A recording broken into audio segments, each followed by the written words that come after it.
calling. A lot of people reserve that word as though it's only a word to be associated with pastors and people in ministry and evangelists and missionaries. Those are the people that are called. No, it's not true. Everybody's called. If you're a believer in Jesus, you're called, okay?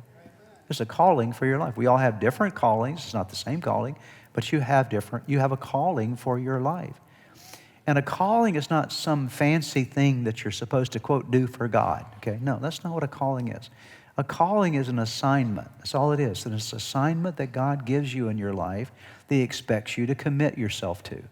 So a lot of people think, oh, callings are just so amazing. They're so wonderful. They're so awesome.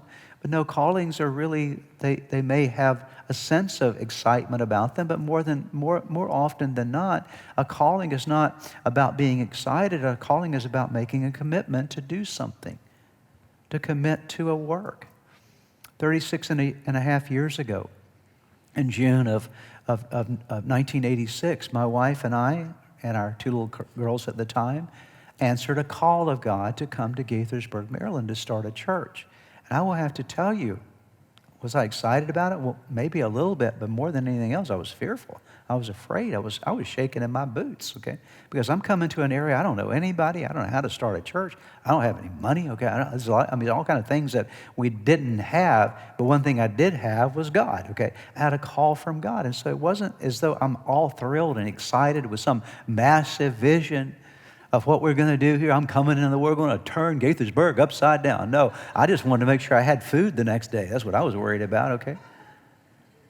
But I made a commitment to say we're going to do what God has asked us to do. And so a calling for your life is just a commitment to do what God asked you to do. And everybody has a calling.